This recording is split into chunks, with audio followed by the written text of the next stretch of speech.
All right, thanks everyone for coming and spending some time with us tonight to talk about Boulder County's Transportation Master Plan update. My name is Stacy Proctor and I'm the project manager for the TMP update.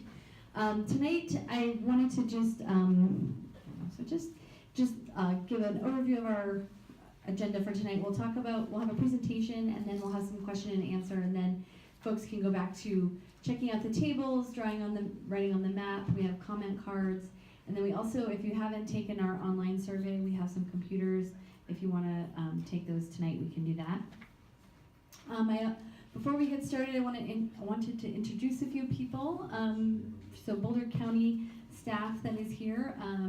We have Mark Ambrosi, who is actually a land use planner now, but worked in transportation and knows a lot about the Boulder County transportation world, so he's here to help answer questions if you have them.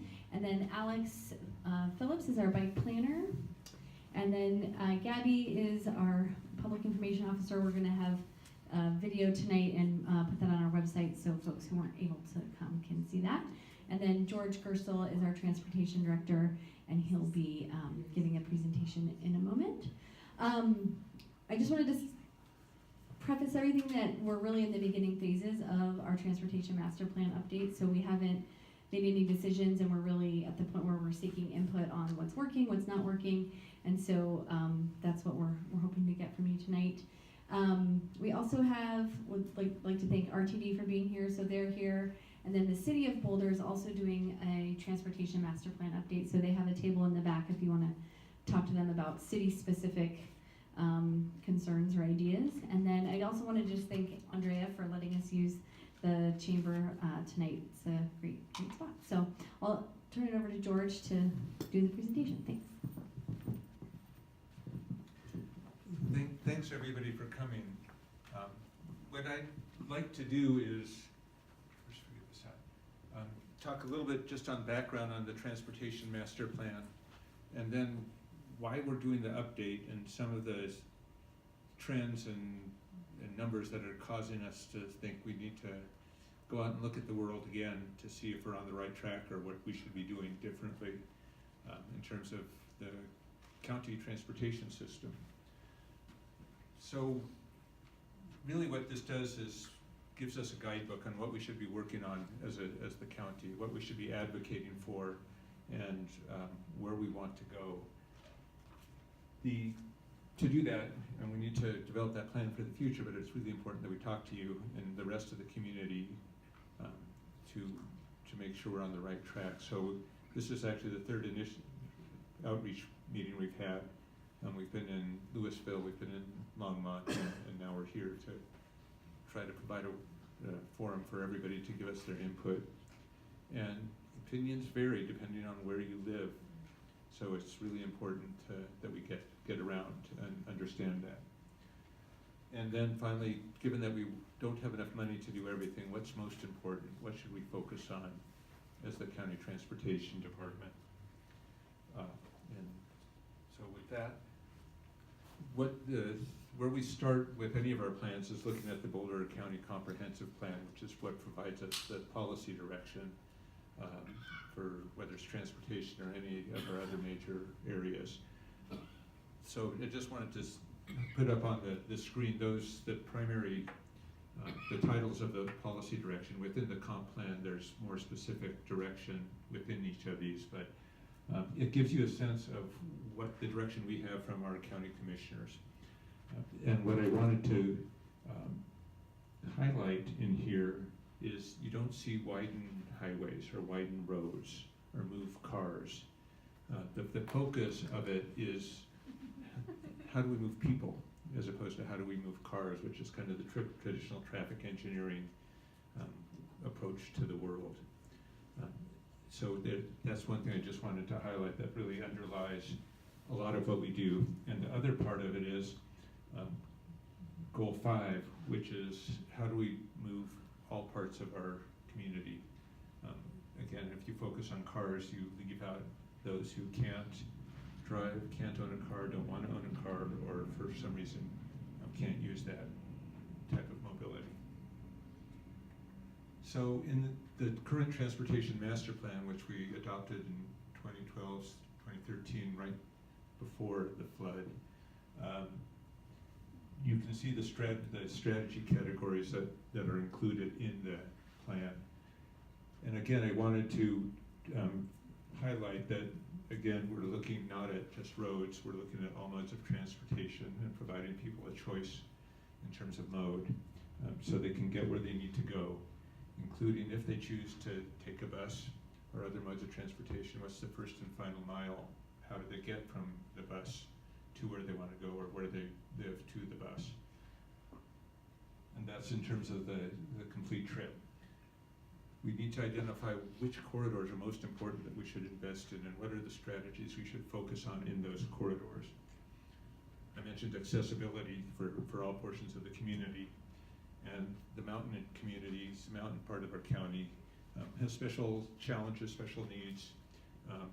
The recreational destinations, if you go up to any of our trailheads these days, it's on the weekends it's pretty crazy. So we managed to implement a shuttle for the Hussey trailhead, but whether you go to 4th of July or Brainerd Lake or any of the other public trailheads, we're experiencing problems and challenges on the weekends. So what are we going to focus on this update that we'd really like your advice and thoughts on? We're updating data, the data we have and the trends that we're seeing. We want to focus on the regional transportation, the regional movement of people.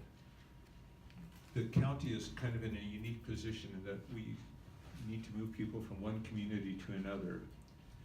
And that means we control neither the start of the trip or the end of the trip.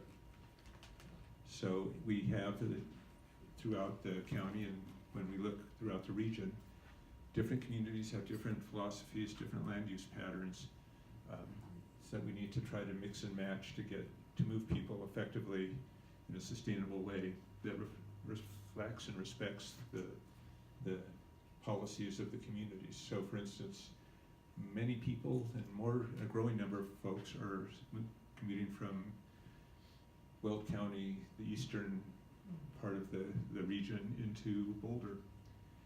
And Weld County has a different land use pattern developing than the city of Boulder. So how do we move people effectively given that dynamic?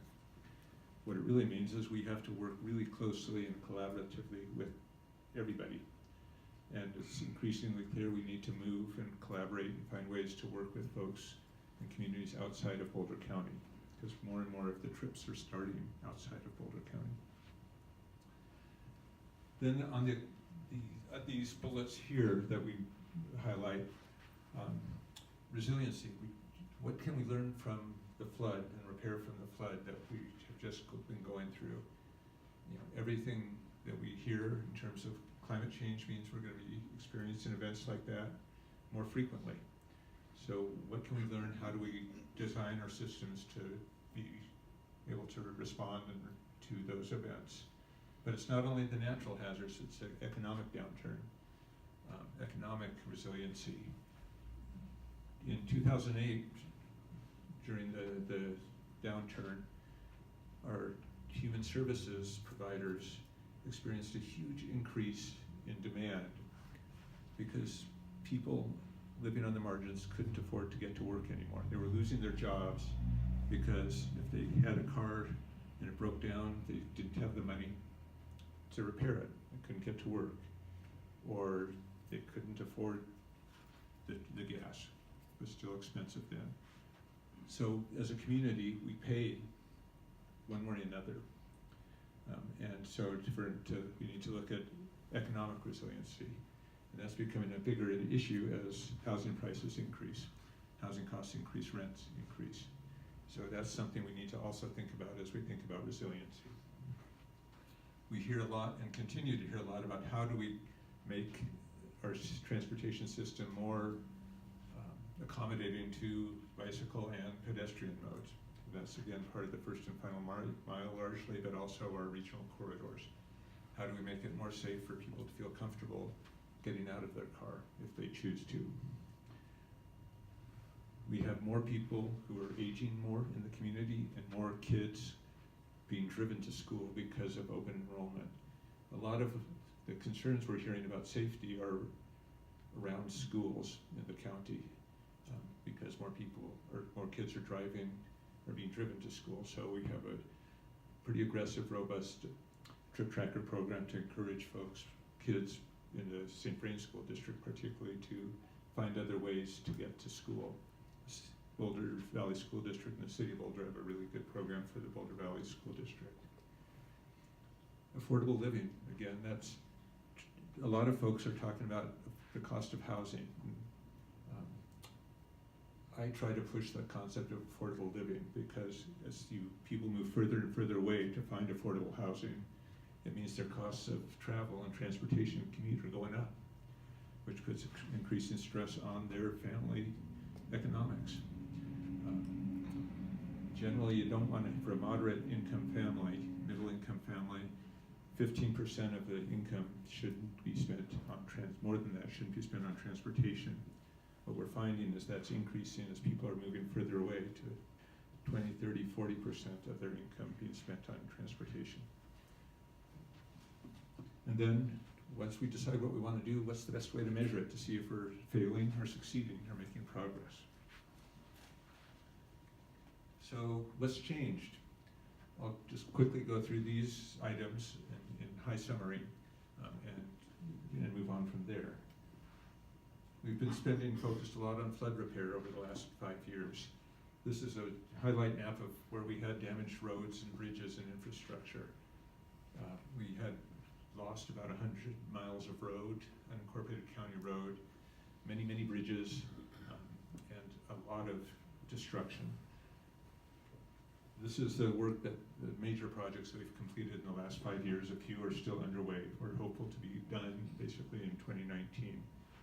If you've managed to get into our mountain canyons, then you've probably experienced some of our damage and the work we've been doing. Overall, it's the cost of all our repairs for flood recovery for just the transportation system, the county transportation system, is going to be between $100 and $120 million. We've been doing a lot of planning, and there's a lot of times folks saying, Gerstle, quit planning and start doing. But the reality is, as I mentioned, we have to work with all our partners to figure out what we're going to do. And also the reality is, until you have a plan and know what you want to do, you're not going to get the money to do it. So a lot of time is spent on these planning efforts with our community partners. We've also been doing corridor planning in our key corridors. Lafayette, that's South Boulder Road, east of Lafayette, where it goes down to 2 lanes.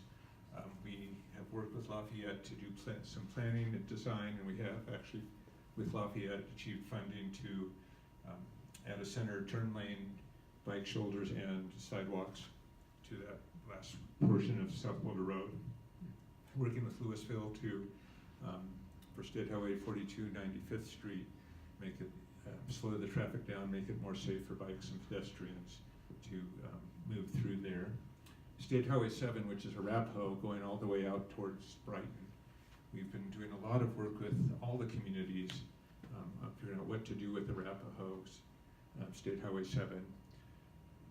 The upshot of those plans I'll talk in a little bit more detail, but we're hopeful to start, depending on what happens with the ballot measures this November, we're hopeful that there might be some funding coming to that corridor to improve mobility. And then the diagonal with RTD and CDOT, Longmont, and City of Boulder, we're working to develop bus rapid transit managed lane plans for that corridor. RTD has set aside currently about $30 million towards that project. CDOT has money programmed, and again, depending on the ballot measure, we'll be able to do more in that corridor. State Highway 93, we've been working with the communities along that whole corridor. For the portion in Boulder County, we're looking at the possibility of a center passing lane because safety is a really critical issue in that area, and some intersection improvements. State Highway 66, which is basically the north part of the county going east-west, connects Lyons to Longmont, which then connects to the I-25 in Weld County area. CDOT's doing a study right now to figure out what, if anything, should be done to that. There's some tremendous and growing congestion in that corridor. And then Northwest Rail is a continuing concern. We've been, as a community, paying fast tracks for that that service. Right now, there's no money forecasts to be available for a long time, till you and I are old and no longer around probably, but we're working with our partners in the corridor to see if there's an affordable way to at least start with rail service connecting Longmont, Boulder to the Denver metro area. So this is really a little bit of a repeat what I've talked about, but I wanted to focus on 119 corridor specifically because there's a lot of activity there. The options that are being evaluated right now for that corridor are whether there should be managed lanes, something similar to what's on US 36, where a dedicated lane to buses, carpools, and toll-paying single-occupant vehicles. And the reason that's a real advantage in many eyes is because you'll always be assured that there's a congestion-free way to get through that corridor. Whether you're on a bus or on a carpool or paying a toll, there'll always be a way to get through that corridor without sitting in congestion. Also looking at shoulder running bus rapid transit. How does that work? Widen, strengthen the shoulder on the diagonal and have that dedicated to buses. If that happens, clearly we have to work on the bikes that currently use that corridor. Then I mentioned the bikeway and then bus rapid transit bypass lanes. Again, depending on timing and availability of money, can we just in the congested sections have a bypass lane for buses to get by those congested areas somewhere between 63rd all the way to Niwot Road, somewhere in that area. That could gradually grow as the need arises. So those are options that are all being looked at. And then in parallel, we're looking at the feasibility and working with CDOT on initial design for a dedicated bikeway in the corridor. And then, State Highway 7 is the other one. With the work we've done, it's pretty clear that most of the congestion in that area is caused at the intersections. And so that would be the initial focus of improvement, increasing the capacity of the intersections and having bus bypass lanes so buses could get ahead of congestion that might be there, as well as improving the safety for bike and pedestrian through those intersections, focusing on 95th, State Highway 287 intersections, and then moving east from Lafayette through Broomfield and Brighton. And then with the eventual goal of having bus rapid transit along the entire corridor. And a separated bike trail. We've had some initial conversations with the City of Boulder Open Space Board of Trustees to let them know we'd like to work with them on that concept, and they're open to looking at that and working with us on that. So that's a real quick summary of what's happening, what the planning has led to, and it's really these corridors that are the focus of a lot of the work that's going on. So what's been going on in terms of travel patterns? And what does that mean for all these issues, which are really important to us?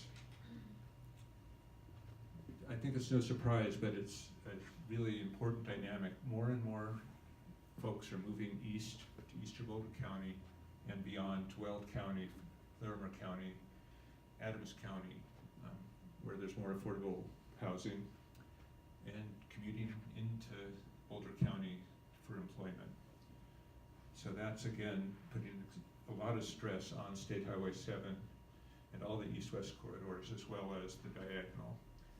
One thing we've learned, which I always understood, but it really underscored for me, on the diagonal, based on tracking cell phone data, which is really interesting and scary information.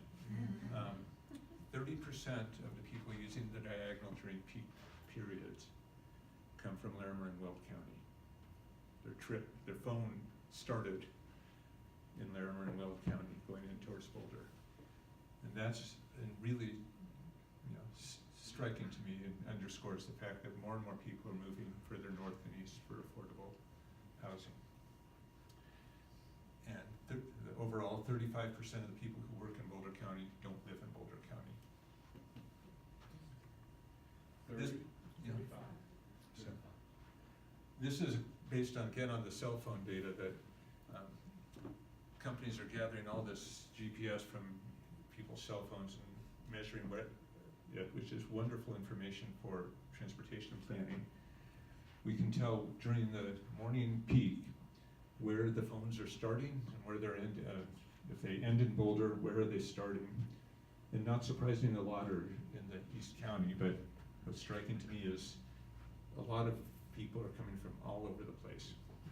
So what does the challenges, how do we understand and deal with that transportation pattern going forward? George, are Andrea? those numbers consistent over a span of time, or is it like a one-time snapshot? That's a good question. It is over a span of time, but I can't tell you it's recent in the past year. So I can't tell you over how many days or weeks or months this is averaged. Okay. So in other words, you're seeing that consistent travel from Estes or whatever on a daily basis? Yeah. Wow, okay. We're getting older in Boulder County. Right now, you can see the comparison of the current number of people and percentage of people who are forecast to be over 65 in Boulder County. And it's an interesting and challenging number. Moving from just over 25,000 between 65 and 74 right now to 59%, or nearly 40%, or 59% growth, 40,000 people by 2030. So the question is, what does that mean in terms of transportation and mobility? And you can see the numbers get even more striking as you look at the older aspects of the population. I talked about housing, and these are probably numbers you've all seen and aren't surprising, but nonetheless striking in terms of comparing the cost of houses, cost of rent, and the income change over time. And it's not just the city of Boulder, but throughout Boulder County. Safety. We recently did an evaluation of 10 years worth of traffic accident data in Boulder County for the unincorporated county, so this doesn't include cities. And you can see where the problems and the challenges are. Not surprisingly, along the diagonal, along a portion of 36 between Boulder and Lyons, and increasingly in the 287 corridor. This would not yet include the 2 or 3 fatalities that we've had on 287 in the last 2 years. So for instance, it's a growing focus area that we need to look at. New technology, what does that mean for what we do? How should we think about it? Autonomous and smart vehicles, they can be a wonderful opportunity in terms of safety. It can present challenges depending on how it happens in terms of congestion and mobility. What does it mean if it's only the new wealthy folks who can afford that new technology? What does it mean for how we design and build our roads? Those are my little story for that is right after the flood, I was up right where in Left Hand Canyon where Old Stage comes, and we had just closed the road, and somebody pulled up in a car, and we said, "I'm sorry, you can't get to Estes Park from here." That's where they wanted to go. And they said, "No, you don't understand, Google said it's okay." So, there's stuff we need to figure through, but it's a huge opportunity and a challenge that we need to think through, as well as some of these other opportunities for shared ride. And some people look at the electric vehicles, autonomous vehicles. Predictions are it's going to be commonly available by 2020. If it's an electric vehicle, in some cases, it's cheaper to take your autonomous vehicle to work, program it to just drive around all day, and then come pick you up, because that might be cheaper than paying for parking. So what does that mean for congestion and how we manage those opportunities? And these are some of the issues that I just wanted to mention. And revenue is the other one with more electric vehicles. If we're relying on gas tax, that's a problem. It already is a problem in terms of funding our transportation infrastructure. I mentioned resiliency. How do we respond both in terms of the future natural disasters and the other economic challenges that we're going to have? And then funding. This is just a summary of what's been going on funding, and that the bottom line message really is funding's not been going up. Costs are. And this is where money comes from. Because over time, construction's been going up, costs about 5% a year. And these are just some of those charts that show it. I looked at these last numbers because we had a project we were going to build in 2012, which came in with some good bids, and we are looking at implementing it now, and we did a re-estimate on it, and it's about twice as much. And I went to our engineers and said, "What the heck? What are you doing?" So Colorado Department of Transportation has a construction cost index where they measure actual bid unit prices over time, and this is the most expensive stuff when you build a road or bridge, and you can see the increases 2012 to 2018. So without revenue going up and with costs going up, that's why you're getting less for your money, because it seems like it, and you are, because costs are going up significantly. So what are the big projects that we've identified, and where's the money coming from, or what do we need? This is our road and bridge 5-year capital improvement program, where we look at what do we need to spend to keep the roads and bridges in their current condition versus how much we have available. So for instance, we have a $37 million shortfall over the next 5 years to keep our roads and bridges in their current condition. Our sales tax, which voters have approved through 2024, we have a $15 million shortfall if we're going to complete all the projects that we anticipated. The diagonal, which I mentioned earlier, if we were to do the managed lane improvements that are on the high end of the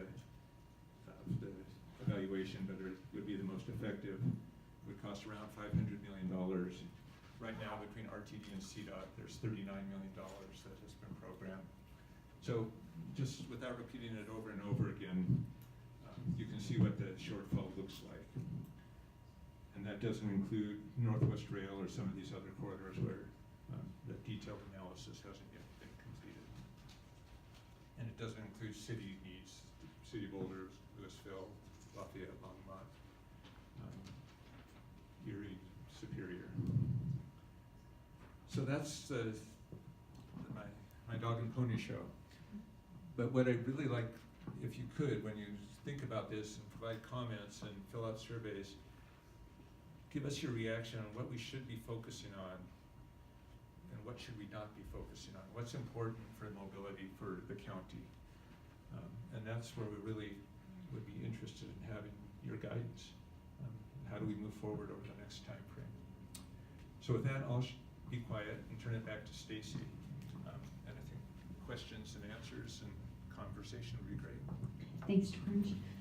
Yeah, so just in terms of the timeline for the update, the survey will be open for a few more weeks, and then we'll be doing some more, we'll be looking at what the responses said and some other data analysis, and then come back to the public in February with some of our recommendations to get input on those. And then we're hoping to have the update complete by spring of next year. So in terms of input, we want to know what's working well, what needs improvements, what are kind of the specific problems, what are the priorities we should have given limited funding, those kinds of things. The survey is here, you can take it. We've had, actually now I think about 1,400 people have responded, so we've got a lot of comments, but we want to leave it open for a few more weeks and see if we can get even more. And that's the end. So I think if you have any questions, we can answer those now.